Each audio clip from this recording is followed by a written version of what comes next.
Kembali tim Jimat punya cerita. Inilah cerita misteri bersambung Pesugihan Air Mayat seri yang ke-17, ditulis Dewi Jambi.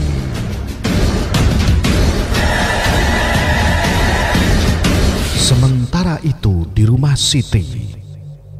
Kamu harus segera melihat bagian belakang dari warungmu. Kemungkinan besar anakmu akan dijadikan tumbal pesugihan. Maksud Pak Haji, sakit anak saya itu karena santet atau guna-guna? Ucap laki-laki paruh baya yang duduk di bangku tunggu rumah sakit. Matanya yang keriput membesar, seolah tidak percaya pada apa yang dikatakan oleh laki-laki berpeci di sampingnya. Iya Pak, anakmu itu memang sedang dikerjain orang. Untuk sekarang makhluk itu sudah pergi, tapi tidak menutup kemungkinan ia akan datang kembali. Karena anakmu masih perawan dan mereka butuh anakmu untuk tumbal pesugihan. Tutur laki-laki berjanggut itu dengan raut wajah serius. Laki-laki yang tak lain adalah bapaknya Siti itu menunduk, matanya berkaca-kaca, dadanya terasa sesak. Siapa yang kiranya ingin berlaku jahat kepada kami, Pak Kaji?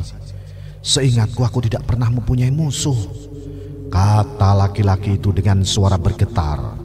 Bahunya berguncang menahan emosi dalam dirinya. Bapak akan temukan sendiri jawabannya.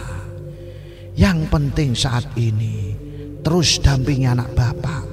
Sholat 5 waktu jangan ditinggal, dan terus lantunan ayat suci agar makhluk-makhluk itu tidak berani mendekat. Ucapan lembut laki-laki itu ia rasakan di punggung, membuat dirinya perlahan-lahan mulai tenang. Bapak yang sabar, kita tidak pernah tahu siapa saja orang yang ingin berbuat jahat kepada kita. Perihal hati itu hanya Allah yang tahu. Tapi ingat, sekuat-kuatnya orang berusaha untuk menyakiti kita, kita masih punya Allah yang tahu tentunya. Bapak, ingat ya, ingat, harus percaya tidak ada zat yang melebihi kekuatan Allah. Papar laki-laki itu panjang lebar, memberi kekuatan pada diri laki-laki pemilik warung bakso di depan warung Kinah itu. Si bapak manggut-manggut, ia menoleh ke arah Pak Haji dan mengusap air matanya. Lantas apa selanjutnya yang harus saya lakukan, Pak Haji? Tanyanya dengan mata yang masih basah. Seperti yang saya katakan sebelumnya, Bapak harus melihat di belakang warung. Apapun yang Bapak temukan di sana, bakar. Jangan lupa mengucap bismillah dan berdoa kepada Allah. Baik Pak Haji, terima kasih banyak pertolongan Pak Haji hari ini. Ngomong-ngomong, Pak Haji mau pulang sekarang? Saya akan pesankan Pak Haji taksi online. Tawar laki-laki itu dan langsung diangguki Pak Haji. Sama-sama Pak. Sekali lagi saya ingatkan, terus awasi putri Bapak dan jangan sekali-kali ditinggal. Baik Pak Haji. Ini untuk Pak Haji. Tiba-tiba saja laki-laki itu mengeluarkan uang yang ia gulung. Pak Haji terkejut dan melorak dengan halus. Nggak usah Pak, saya ikhlas membantu putri Bapak. Saya tahu Pak Haji ikhlas. Ini bukan bayaran Pak Haji, tapi ucapan terima kasih. Balas laki-laki itu dengan senyum getir. Pak Haji kembali menolak dan mendorong pelan tangan lelaki paruh baya itu. Sekali lagi tidak usah Pak. Jika nanti anak Bapak sudah benar-benar sembuh, silakan Bapak sedekahkan uang ini ke masjid atau kepada siapa saja yang membutuhkan.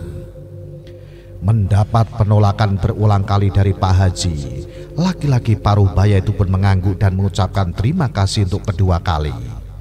Sempat berbincang sebentar, laki-laki lalu memesan taksi online untuk Pak Haji. Ia pun kembali ke dalam bilik rumah sakit di mana anaknya sedang dirawat intensif. Akibat dari benturan, tulang rusuknya retak dan mengharuskan gadis itu dirawat beberapa hari di rumah sakit. Kehadirannya disambut oleh Rusmina.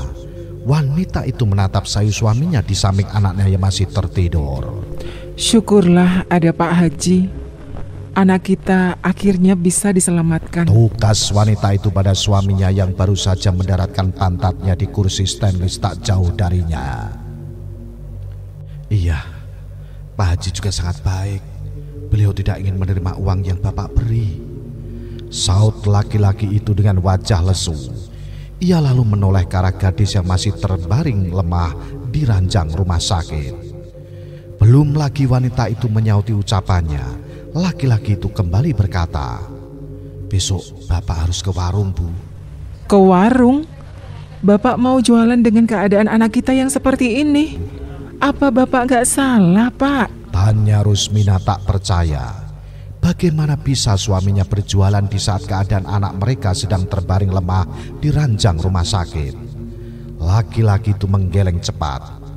"Bukan, Bu, tapi Bapak ingin melihat sesuatu yang ada di belakang warung. Kata Pak Haji, anak kita sedang diguna-guna dan akan dijadikan tumbal oleh seseorang." Rasanya seperti disambar petir saat mendengar ucapan suaminya saat itu. Anak kita akan dijadikan tumbal? Pantaslah kelakuannya tidak wajar. Tapi siapa yang tega melakukan itu kepada kita? Entahlah, Bu. Siapapun orang itu, Bapak tidak akan pernah memaafkannya. Karena dirinya, anak kita hampir saja meregang nyawa. Rahang laki-laki tua itu mengeras. Tangannya pun terkepal kuat, menahan emosi yang kian bergejolak di dalam dadanya. Rasanya sakit saat melihat anak semata wayangnya terluka parah karena ulah manusia yang tidak bertanggung jawab. Ia tidak sabar untuk menunggu besok hari. Karena hari semakin larut, ia tidak mungkin meninggalkan istri dan anaknya di rumah sakit. "Istirahatlah, Bu. Besok Bapak akan ke warung. Ibu jaga Siti. Kalau ada apa-apa kabari Bapak langsung." Titah suami Rusmina seraya bangkit dari duduk dan pindah ke lantai yang dilapisi karpet tipis. "Iya, Pak. Bapak duluan saja." Laki-laki itu mengangguk pelan. Ia kemudian melipat kedua tangannya di belakang kepala dan menjadikannya tumpuan untuk tidur. Karena lelah yang sejak tadi mendera, membuat laki-laki paruh baya itu langsung terlelap. Dengkuran halus terdengar dari dirinya. Rusmina menatap lekat suaminya. Dalam hati ia bertanya, "Siapa kiranya orang yang telah tega menyakiti keluargaku?"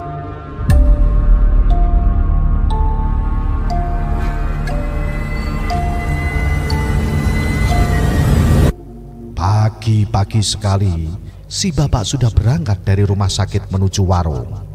Ia tidak sabar untuk melihat apa yang ada di belakang warungnya. Perasaannya berkata ia bisa mendapat jawaban dari semua kejadian-kejadian aneh di warungnya beberapa hari ini. Mulai dari warung yang tiba-tiba sepi, bakso fresh yang tiba-tiba berbelatung, dan yang lebih anehnya, belatung-belatung itu tidak mati meskipun berenang di kuah bakso yang masih mengepulkan asap. Yang lebih aneh lagi, saat ia sedang mempersiapkan bakso untuk pelanggan, binatang-binatang kecil tidak ada. Bakso tampak bersih dan beraroma sedap. Sama sekali tidak ada tanda-tanda bakso busuk seperti yang dikeluhkan oleh pelanggan. Dengan menggunakan taksi online, si bapak akhirnya tiba di warung tempatnya biasa mengais rezeki. Gegas ia berlari ke arah belakang warung. Saat ia turun, sang sopir keheranan melihat kelakuan aneh dari si bapak. Baru saja tiba di pekarangan belakang, indera penciumannya menangkap bau yang tidak biasa. Angin beraroma begitu saja menyapanya. Hidungnya kembang-kempis mencari keberadaan sumber bau yang menyambut kedatangannya. Matanya bergerak-gerak menyusuri sekitar. Terlihat awas dan mencari-cari dengan dada bergemuruh kencang. Baru saja beberapa langkah ia berjalan, tatapan matanya pun tertumpu pada suatu benda yang berada tak jauh dari sebuah pohon di belakang warungnya. Ia mempercepat langkah Dan saat ia berada di dekat pohon, seketika matanya membelala. Astaga, apa ini yang dimaksud Pak Haji? Siapa yang telah menaruh cok bakal? Siapa yang menaruh sesajen di sini?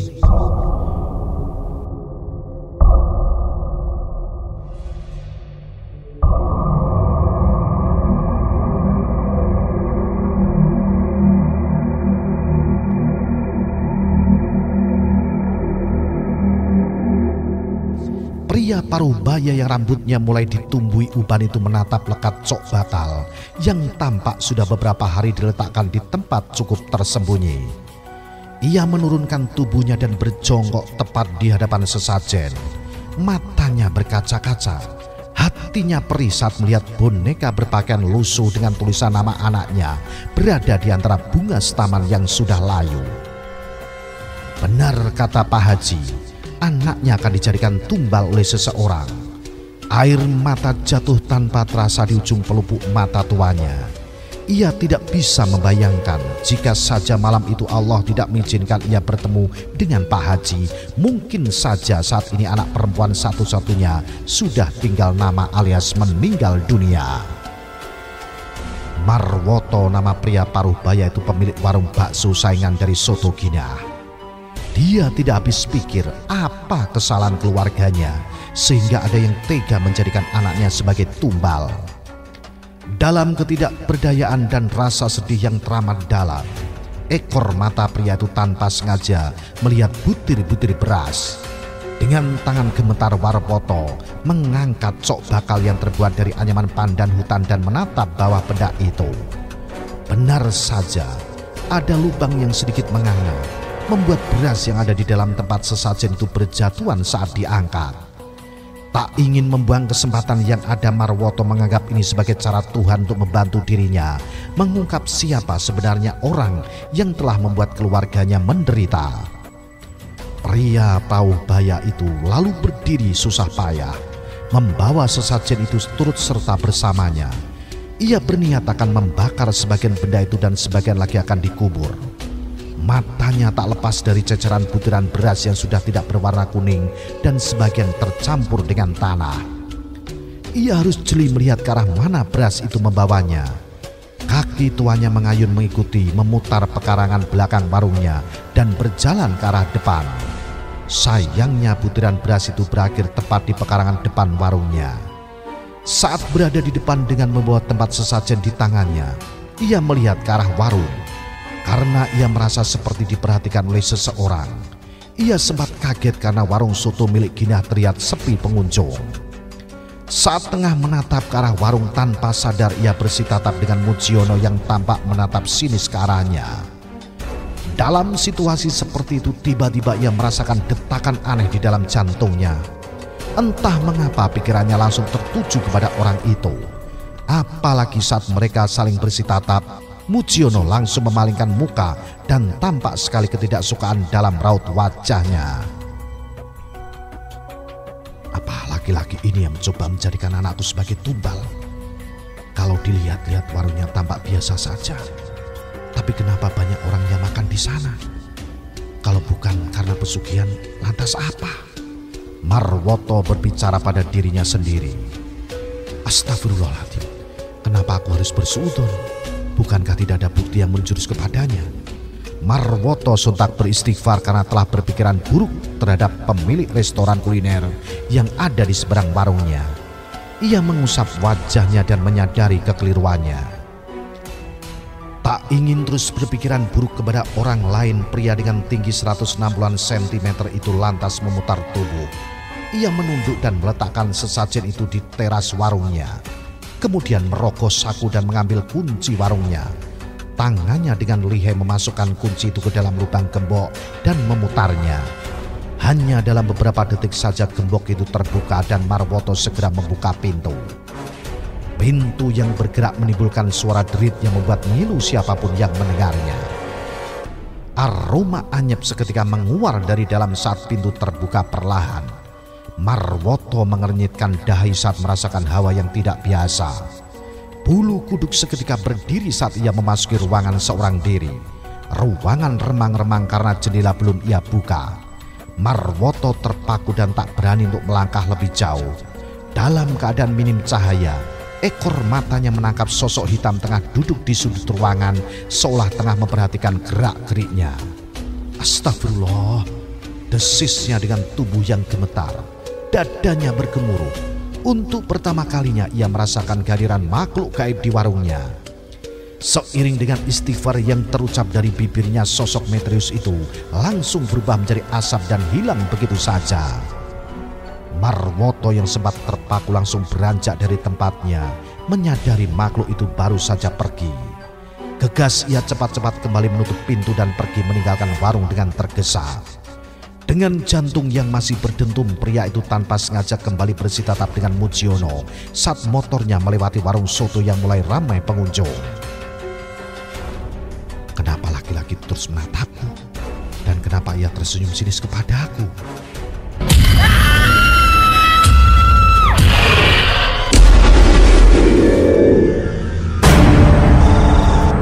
Mujiono dikejutkan dengan kedatangan laki-laki tua yang menjadi rivalnya dalam berjualan. Ada perasaan kesal yang menyelimuti hatinya. Kenapa ia harus datang? Apa ia akan membuka warung bakso yang telah mencuri pelangganku? Padahal aku sudah meminta bantuan Mbah Wongso untuk mengirim antek-antek iblisnya, menghancurkan usaha warung itu dengan fitnah yang kejam, membuat belatung-belatung itu hidup walaupun di kuah yang sangat panas. Anehnya, warung bakso itu tetap buka meskipun hanya 1-2 orang pengunjung yang datang. Aku sempat berlepas lega. Setelah beberapa hari ini kulihat warung itu tutup.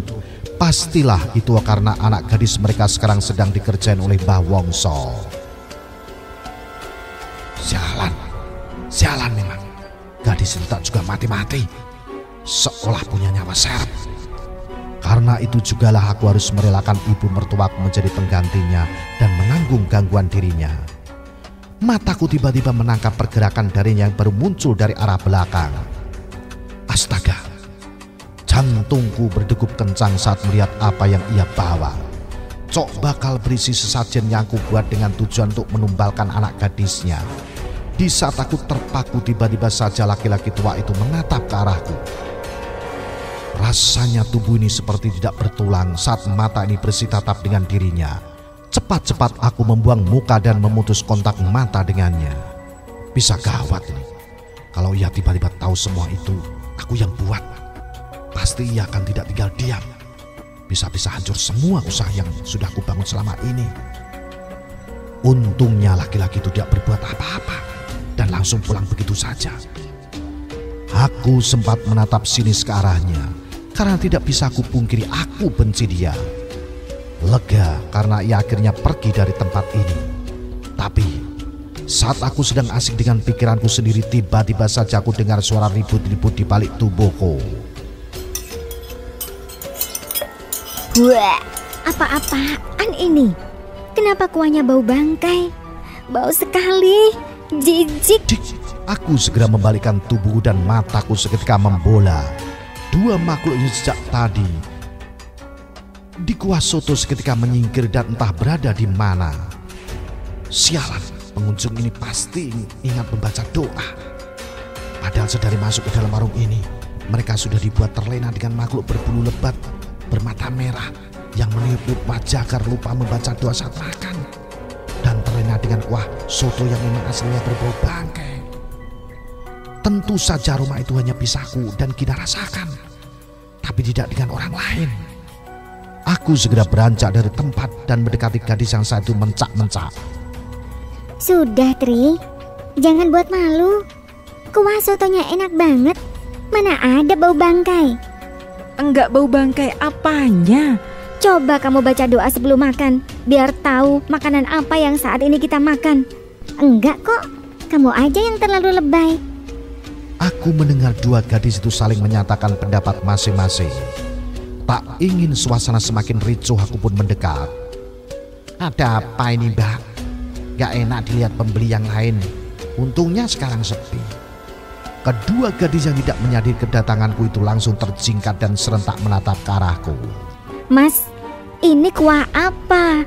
Kenapa bau bangkai? Kalau jualan yang jujur dong. Jangan pakai ayam tiren bau bangkai. Wajahku seketika merah padam. Aku diam, tapi mataku bergerak menatap ke arah langit-langit warung, di mana ada satu makhluk dengan lidah panjang tengah menggantung. Dengan satu kedipan mata,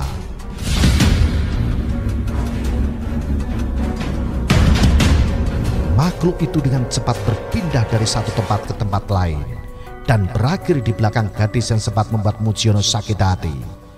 Satu sudut bibirnya terangkat, menunjukkan senyuman sinis yang membuat dua gadis itu terdiam. Shh, mati kita, Tri. Gadis berhijab coklat itu menyenggol dengan temannya yang juga terpaku saat melihat tatapan tajam dan ekspresi Mujiono yang seperti akan membunuh mereka hidup-hidup. Del. Gadis itu menekuk ludahnya susah payah. Seketika tenggorokannya terasa kering dan sakit saat ketika menelan cairan bening dari mulutnya sendiri. Matanya tak bisa berkedip, menatap ke arah laki-laki itu dengan tubuh yang gemetar menahan ketakutan. Ia menyesal telah sembarangan berbicara dengan terkesan kasar. Apalagi saat itu ia merasakan tengkuknya meremang, tubuh bagian belakangnya terasa dingin. Tidak apa-apa, Mbak. Coba dulu lagi kuahnya. Jangan sampai ucapan Mbak menjadi fitnah dan bumerang untuk Mbak sendiri. Saya bisa melaporkan ucapan Mbak karena saksinya banyak di sini dan cuma Mbak yang komplain. Ucap Mujiono dengan nada ditekan dan mendayu, terdengar seperti dibuat-buat. Gadis itu menekuk ludah. Ia melirik ke arah temannya. Temannya memberi kode melalui mata dan bibirnya. Gadis itu sempat menghembuskan napas pelan, kemudian takut-takut mengangguk dan dengan perasaan terpaksa, ia kembali menyuapkan kuah soto itu masuk ke mulutnya. Mujiono tersenyum puas, bukan cuma karena ia merasa menang, karena saat gadis itu menelan kuah soto yang ia racik maka perjanjian tumbal itu akan berjalan. Iya, gadis itu akan menjadi orang yang ia tumbalkan. Orang tua Gina hanya menjadi cemilan dan ternyata itu tidak ada artinya. Makhluk itu hanya menggertak Mujiono dan ternyata laki-laki itu sangat mudah untuk dikendalikan. Ia kembali meminta tumbal sesuai dengan perjanjian, tumbal darah perawan. Selama ia tidak menemukan wanita yang masih perawan dijadikan tumbal berikutnya, maka korban-korban yang mati dianggap hanya selingan dan sia-sia. Ia kembali meneror dan meminta sampai darah perawan berikutnya diberikan. Anehnya, tidak seperti di awal, gadis itu sama sekali tidak teringat untuk membaca doa dan begitu saja memasukkan kuah soto itu ke dalam mulutnya. Dan seperti yang bisa dibayangkan, gadis itu langsung terdiam saat merasakan betapa nikmatnya kuah soto buatan Mujiono. Gadis di sebelahnya menepuk pelan bahu temannya yang langsung diam. Temannya itu menoleh dan seperti tidak terjadi apa-apa. Alis gadis itu menaut, terlihat keheranan karena temannya itu tampak biasa saja setelah menelan makanan yang tadi sempat ia hina. Sedangkan Mujiono tampak biasa saja karena ia melihat bagaimana makhluk seram itu sedang menutupi mata gadis itu dengan kedua tangan yang kulitnya mengkerut dan jari berkuku panjang. Gimana? Tanyanya penasaran karena melihat ekspresi temannya. Apanya? Gadis bernama Tri itu malah balik bertanya. Kuahnya? Bukannya kamu bilang bau bangkai? Gadis yang ditanya malah tertawarnya. Apanya? Kuah ini maksudnya? Masa iya aku bilang begitu? Kamu salah dengar kali, Del. Orang kuahnya enak begini kok. Jawab gadis itu yang langsung membuat mata temannya membola. Jadi beneran gak bau bangkai? Mujiono memastikan dengan senyum yang tidak pernah surut dari bibirnya. Gadis itu memindai tatapannya antara temannya dan Mujiono. Ekspresinya sulit untuk diartikan, tapi kata-kata yang keluar dari mulutnya semakin membuat temannya itu melongo. Iya, gak ada bau bangkai. Kuahnya enak sekali loh. Memang aku ada ngomong begitu. Apa yang terjadi pada gadis itu membuat orang-orang di sekitarnya menjadi bersikap cuek dan kembali kepada kegiatannya masing-masing. Mereka menganggap gadis itu hanya mencari perhatian dan menyesal karena sempat mempercayai ucapannya. Oke, kalau begitu silahkan dilanjutkan makannya. Saya permisi. Kedua gadis itu mengangguk pelan saat Mujiono meninggalkan meja mereka. Mereka kembali bercakap-cakap dengan Mujiono hanya mengulas senyum. Syukurlah andai-andaiku memang bisa diandalkan.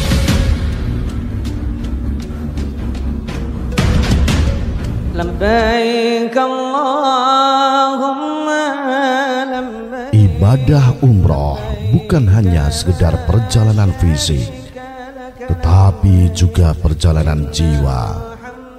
Dalam setiap doa, setiap tawaf, dan setiap saat di Masjidil Haram, Anda akan merasakan kedekatan dengan Yang Maha Kuasa. Dengan bimbingan dan layanan yang tulus, Radio Istana akan membantu Anda menciptakan perjalanan umroh yang tak terlupakan. Radio Istana menawarkan opsi perjalanan umroh dengan harga yang lebih terjangkau, dengan standar layanan yang mengedepankan kepuasan jamaah. Ya, bagi Anda yang menginginkan kenyamanan beribadah selama di Tanah Suci, bergabunglah bersama kami, Radio Istana FM Bojonegoro, yang tentunya akan memanjakan Anda dengan kemudahan akses, fasilitas hotel dekat, hingga transportasi yang nyaman, mulai dari keberangkatan hingga kembali ke tanah air. Didukung dengan kenyamanan penerbangan langsung Surabaya, Jeddah atau Madinah, hotel dekat jarak hanya 50 meter, dengan akses langsung ke Masjid Nabawi dan Masjidil Haram, serta transportasi yang akan memberikan pengalaman terbaik untuk Anda. Radio Istana FM Bojonegoro memberikan pilihan terbaik untuk perjalanan umroh Anda. Pasti berangkat dan hotel dekat. Hubungi kantor kami, Radio Istana FM, Jalan Mungin City 126 Bojonegoro, Jawa Timur, atau bisa menghubungi WA 0852383137. Labbaik Allahumma labbaik, labbaik la syarika lak. Menuju ke tempat Ginah dan suaminya. Ginah waktu itu duduk bersila di depan meja setinggi 30 cm yang telah terisi sesaji. Beberapa piring dari tanah liat diisi beras merah, beras putih yang dicampur kunyit, ayam hitam yang baru saja disembelih dan masih meneteskan darah segar beserta kembang 7 rupa. Kue-kue tradisional, jenang merah, jenang putih, bawang merah dan putih dalam satu cok bakal yang terbuat dari anyaman daun pandan hutan. Ginah duduk terpekur sembari terus meneteskan bulir bening di kedua sudut matanya. Kedua tangannya disatukan di depan dada. Dengan bibir yang terus komat kamit lirih meminta kebaikan dari si penunggu sumur tempatnya menyembunyikan jasad beberapa orang yang sampai saat ini belum juga ketahuan karena aroma bangkai itu tersamarkan dengan aroma garu yang terus ia hidupkan di sekitar sumur. Ginah masih belum rela ibunya menjadi salah satu tumbal dari pesugihannya sendiri. Ia ingin menukar ibunya dengan sesajen yang khusus ia persiapkan agar jasad ibunya bisa ia ambil dan dimakamkan secara layak. Tentu saja apa yang ia lakukan itu tidak diketahui oleh Mujiono. Mujiono sejak pagi sudah pergi ke warung, sementara dirinya beralasan jika saat itu ia sedang tidak enak badan. Pikirannya terus berkecamuk, bayang-bayang ibunya selalu mengganggu setiap kegiatannya.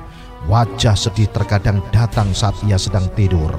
Apapun yang dilakukan seolah sedang diawasi oleh wanita yang telah melahirkannya. Ia benar-benar tidak menyangka suaminya harus menjadikan ibunya sebagai tumbal tanpa sepengetahuannya.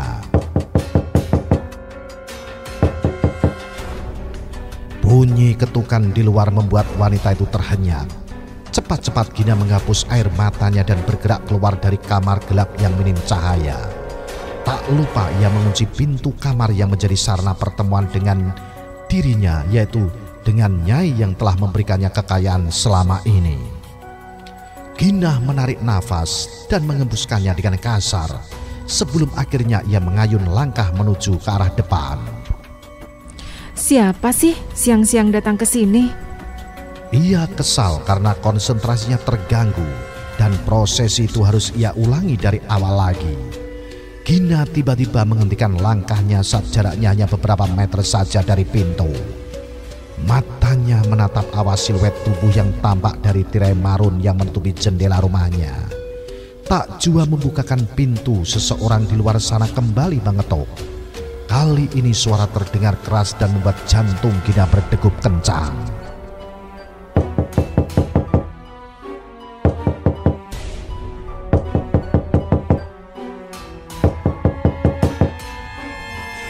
Mbak Gina, buka pintunya. Apa ibu ada di dalam, Mbak? Wajah Gina langsung berubah tegang saat mendengar suara perempuan yang saat ini tengah memanggil namanya. Perempuan itu tak lain adalah adiknya Vina. Tubuh wanita itu gemetar, keringat sebesar biji jagung keluar dari sela anak rambutnya. Ia ketakutan. Alasan apa yang akan ia ungkapkan kepada adiknya jika gadis itu bertanya tentang ibunya yang saat ini sudah menjadi mayat dan ada di dalam sumur? Namun jika ia tidak membukakan pintu dan menjelaskan kepadanya, adiknya pasti akan langsung curiga dan Gina tidak ingin masuk penjara. Sial, ngapain juga sih Vina kesini? Pasti nanti dia banyak nanya. Aku jangan sampai salah bicara. Mbak Gina. Iya, sabar. Jawab Gina dengan suara ditekan. Detak jantungnya semakin memacu. Takut nanti salah berbicara dan otaknya berpikir keras bagaimana caranya agar ia tampak tenang dan adiknya tidak curiga. Gina kembali mengayun langkahnya dan begitu tepat berada di ambang pintu, ia mengangkat tangannya. Dengan tangan yang gemetar dan detak jantung yang terus meningkat, wanita itu memutar kunci dan menekan gagang kunci berwarna emas. Pintu terbuka dan sebelum seseorang di luar itu melihat wajahnya, Gina menarik dua sudut bibirnya hingga tercipta lengkung senyum kepura-puraan. Vin, Ibu di sini kan, Mbak? Kenapa Mbak sama Ibu sulit dihubungi? Aku kan jadi khawatir. Mana hari ini mau ada meet up sama temen dan sudah janji mau titip Vito. Ibu mana? Cerocos wanita berkulit putih itu seraya sesekali melongok ke dalam rumah Gina. Gina langsung menggeleng. nggak ada. Ibu sudah pulang kemarin. Sergah Gina seraya menggeser tubuhnya dan tangan kanannya menarik pelan pintu hingga adiknya itu tidak bisa leluasa melihat keadaan di dalam. Loh, tapi Ibu nggak ada di rumah, Mbak. Udah tak gedor-gedor. Kata tetangga yang ketemu Ibu bilang disuruh Mbak bantu ke warung. Papar wanita itu sambil setengah menunduk dan meraih bocah 3 tahun yang sejak tadi ia gandeng. Iya, kemarin Ibu memang bantu Mbak. Tapi begitu selesai, Mbak pesan taksi untuk Ibu pulang. Apa mungkin Ibu pergi ke tempat Bude Hartati? Gina kembali bersandiwara. Itu semua agar wanita tersebut tidak curiga dan cepat pergi dari rumahnya. Apa iya, Mbak? Mungkin juga sih. Tapi... Nek. Tiba-tiba saja bocah yang kini berada pada gendongan Vina itu menunjuk ke arah dalam, yang membuat wajah Gina berubah tegang. Vito, lihat nenek di dalam, Tanya adiknya pada anak kecil bermata bulat itu. Bocah itu langsung mengangguk. Mbak, gimana sih? Kenapa Mbak harus bohong kalau ada Ibu di dalam? Gina semakin terdesak. Lengkung senyum itu semakin menyurut dan tampak jika dan wanita itu tertekan. Untuk apa Mbak bohong, Vina? Ibu benar-benar tidak ada. Gilah Gina masih berusaha menyembunyikan gemuruh di dalam dadanya. Tapi Mbak dengar sendiri kan? Vito nunjuk-nunjuk ke arah dalam sambil manggil nenek. Siapa lagi kalau bukan Ibu yang ia panggil? Vina, Mbak. Vina mau ketemu Ibu. Mbak pasti menyembunyikan sesuatu sama Ibu kan? Mau menguasai harta Ibu sendirian kan? Wanita itu kembali melontarkan pertanyaan yang semakin membuat Gina tersudut. Nggak gitu, Vin. Minggir. Wanita bertubuh semok itu mendorong tubuh Gina. Memang selama ini hubungannya dengan kakak perempuan satu-satunya itu tidak baik. Vina beberapa kali memergoki ibunya bersitegang dengan Gina yang terus-menerus meminta warisan yang tidak seberapa milik ibu bapaknya. Ia masuk begitu saja, dan begitu ia berhasil masuk, indera penciumannya disambut dengan aroma garu yang begitu menyengat. Ia sempat menghentikan langkah tapi kemudian langsung berkeliling mencari ibunya. Usahanya tidak membuahkan hasil. Orang tua satu-satunya itu tidak ia temukan dimanapun. Seluruh ruangan sudah ia periksa. Hanya satu ruangan yang belum ia masuki. Dan saat itu ia akan menyentuh gagang pintu Gina dengan cepat mencegahnya. Ibu tidak ada di situ, Vin. Percayalah, Mbak gak bohong. Wanita itu akhirnya menyurutkan niatnya untuk membuka pintu. Dan dengan perasaan campur aduk ia pun berniat untuk pergi dari rumah itu dan mencari keberadaan ibunya. Baru saja Gina mengembuskan nafas lega, tapi tiba-tiba adiknya itu menghentikan langkah dan berdiri terpaku sembari menatap ke arah bawah kursi tamu. Itu sendal ibu.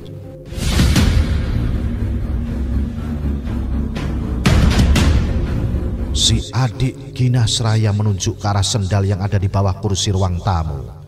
Kelopak mata Gina sontak melebar saat adik perempuannya itu menemukan sendal ibunya ada di sana. Sialan, apa yang harus aku katakan? Mati aku. Itu ada sendal ibu, Mbak. Ibunya mana? Lagi-lagi Vina mencecar Gina dengan berbagai pertanyaan. Itu kemarin ibu minta tukeran dengan sandal Mbak. Kata ibu, sandal Mbak bagus. Gilah Gina sedikit tergagap. Oh, ya sudah Mbak. Mbak juga bantu cariin ibu dong. Mbak ini gimana sih? Ibunya nggak ada kabar, kok nggak khawatir? Cocos Vina dengan tatapan sinis. Ia kesal kepada Gina karena kakaknya tampak biasa-biasa saja saat ia mengatakan ibu mereka tidak ada kabar. Iya, nanti Mbak akan telepon satu persatu keluarga ibu. Mana tahu karena tinggal sendiri ibu bosan dan memilih untuk berkunjung ke tempat saudaranya. Tapi perasaanku nggak enak, Mbak. Entah kenapa, aku seperti merasa ada sesuatu yang terjadi pada ibu. Raut wajah wanita itu berubah mendung. Sesekali ia menggoyangkan tubuhnya agar anak yang berada dalam gendongannya tidak rewel. Mati-matian Gina menahan air mata yang tidak merembes kedua sudut matanya. Sebenarnya ia ingin jujur, hancur mengingat ibunya yang kini sudah tidak bernyawa. Tapi ia takut ketika ia jujur, maka semua kebohongannya akan terungkap dan semua akan berakhir di meja hijau. Bukan tidak mungkin penjara yang menunggunya, tapi bisa jadi timah panas yang akan ia hadapi nantinya, alias hukuman mati. Sudahlah, jangan berpikiran buruk tentang ibu. Mungkin ibu tidak sempat mengabari kita. Namanya juga banyak saudara. Vina mengangguk pelan. Iya juga ya. Iya, sekarang kamu pulang. Batalkan janjimu. Nanti kalau ada kabar tentang ibu, Mbak langsung kabari kamu. Iya Mbak, kalau gitu Vina pamit. Assalamualaikum. Waalaikumsalam. Gina mengulas senyum terpaksa saat Vina keluar dari rumahnya. Cepat-cepat menutup pintu saat adiknya berjalan menjauh. Vina sempat tersentak saat mendengar bunyi pintu tertutup dengan keras. Ia pun menoleh ke arah belakang dan menggeleng melihat kelakuan kakaknya. Tapi kemudian ia kembali melanjutkan langkah menuju kendaraan roda 4 yang sejak tadi terparkir di pekarangan rumah Gina. Saat Vina membuka pintu mobilnya, aroma tak sedap menguar, disusul jeritan yang berakhir tangisan anaknya yang berada dalam gendongan. Ada apa Vito? Kenapa nangis? Itu nenek. Lagi-lagi Vina dikejutkan dengan ucapan anaknya yang berusia di bawah 5 tahun itu. Nenek ada di dalam. Kenapa Vito nangis? Kan nenek baik sama Vito. Ucap wanita itu selembut mungkin, berusaha menenangkan anaknya agar tidak terus menangis kejar. Nenek, cium. Masih dalam keadaan terisak, bocah itu menjawab pertanyaan mamanya. Ya udah, Mama lihat dulu. Vito peluk Mama. Jangan lihat ke nenek. Wanita itu menarik pelan bagian belakang kepala anaknya dan membawanya ke dada hingga bocah itu menyembunyikan wajahnya di sana. Ia sempat melihat ke arah rumah Ginah yang kini tertutup rapat, merasa curiga pada sikap kakaknya yang tidak biasa, terlihat seperti orang yang ketakutan. Menepiskan pikiran tentang kakaknya, Vina lebih memilih untuk melihat ke dalam mobil, memastikan apa yang dilihat anaknya tadi. Dan saat ia melongok ke dalam,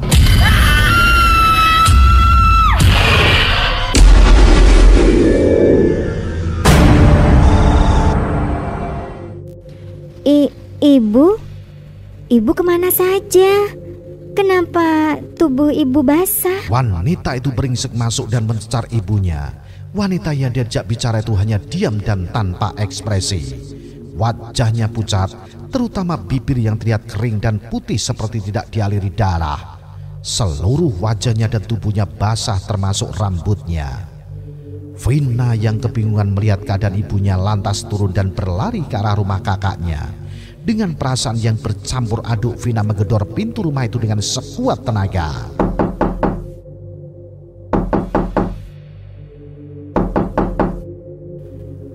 Gina yang saat itu baru saja duduk langsung berdecak kesal saat mendengar suara gedoran pintu yang kembali akan mengganggu konsentrasinya. Apa-apaan ini? Meski masih diliputi rasa kesal, Gina akhirnya memilih melihat siapa yang telah menggedor pintu depannya. Dan saat ia membuka pintu, ia langsung menumpahkan amarahnya. Dengan geram, wanita itu menghardik adiknya yang terlihat ngos-ngosan. Mau apa lagi sih, Vin? Kan Mbak sudah bilang, Ibu nggak ada di rumah ini. Kamu juga sudah lihat dari tadi. Mbak, tolong pegangin Vito. Aku mau bawa ibu ke rumah sakit.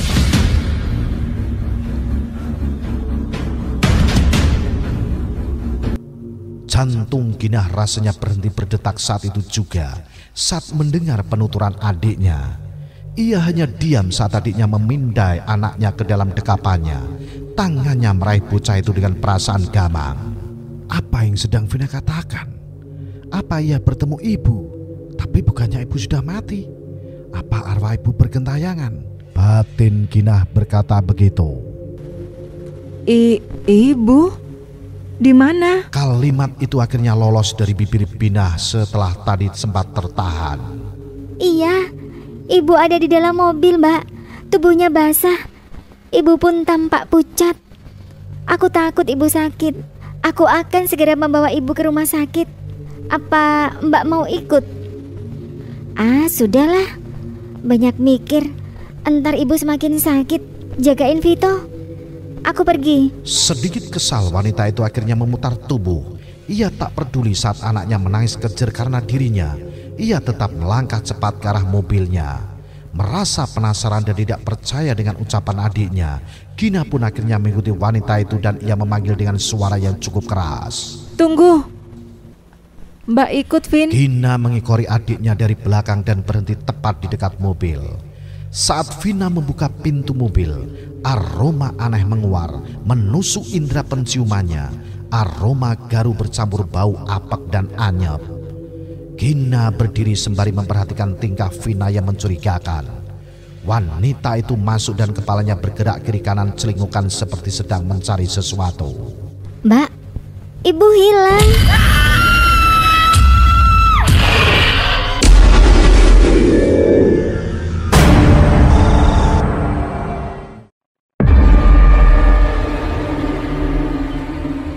Kabar gembira bagi Jimatres-Jimatres semua.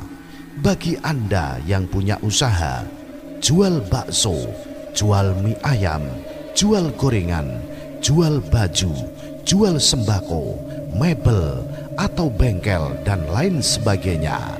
Usaha Anda ingin maju dan pemasaran Anda akan lebih luas lagi. Promosikan usaha Anda di acara Jimat yang tayang setiap hari Kamis malam Jumat jam 8 malam. Selain disiarkan di Radio Istana, juga dipromosikan melalui YouTube dan TikTok. Supaya usaha Anda lebih laris dan dikenal masyarakat, Master Soleh juga akan membantu usaha Anda. Untuk itu segera promosikan usaha Anda di acara Jimat. Info lebih lengkap hubungi Ki Banu Asmoro dengan nomor WA 0852383137.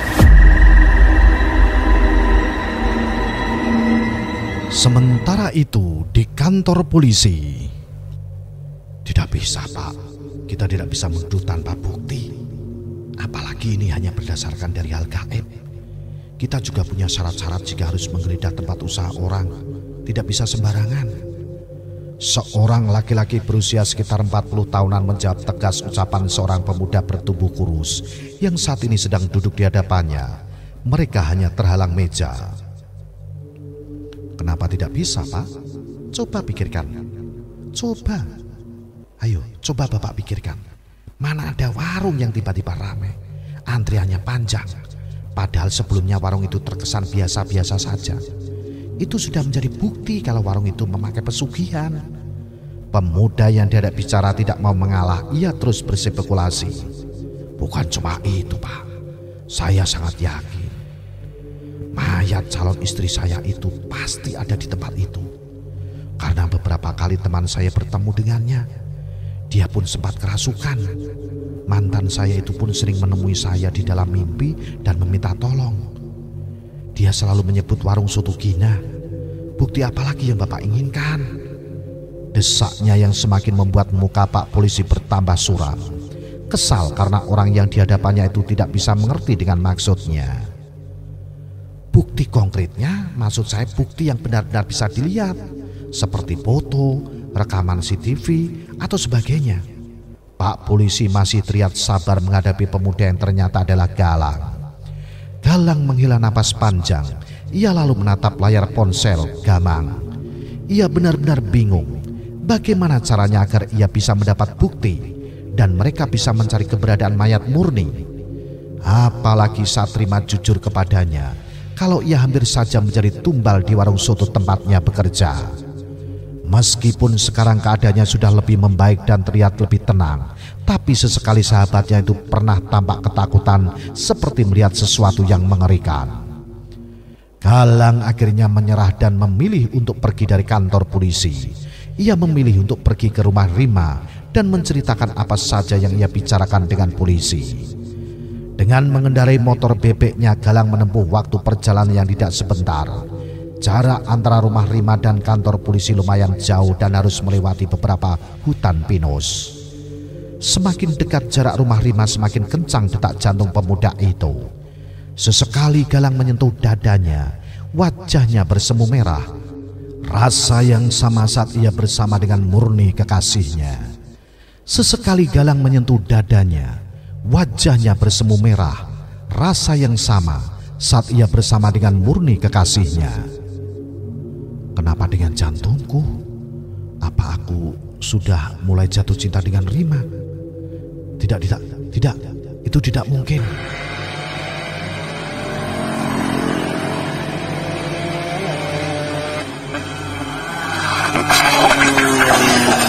Astaga, karena Galang tidak berkonsentrasi, ia nyaris melindas ular berukuran setangan bayi yang tak sengaja melintas. Untungnya Galang bisa menghindar, tapi motornya oleng dan hampir saja ia terjerembab masuk ke dalam semak yang ada di pinggir jalan. Nasib Galang masih baik, ia bisa kembali ke jalan aspal yang keadaannya sepi. Tapi kejadian itu membuat jantungnya nyaris terhenti. Galang memilih untuk mampir ke warung yang pernah ia singgahi bersama Rima kala itu. Warung sederhana yang menyediakan kopi juga gorengan dingin yang mungkin sudah tersedia dari pagi. Tapi tetap membuat Galang merasa nyaman hingga ingin ke sana lagi dan lagi. Galang memarkirkan motornya tak jauh dari warung. Ia menyapa seorang wanita tua yang ia panggil Mbok saat ia berada tepat di depan warung yang sudah terbuka lebar. Namun tidak seperti biasa, wanita itu menatap Galang dengan ekspresi yang tidak bersahabat dan langsung merhadiknya. Jangan dekati warungku. Kamu bakal buat warungku sial.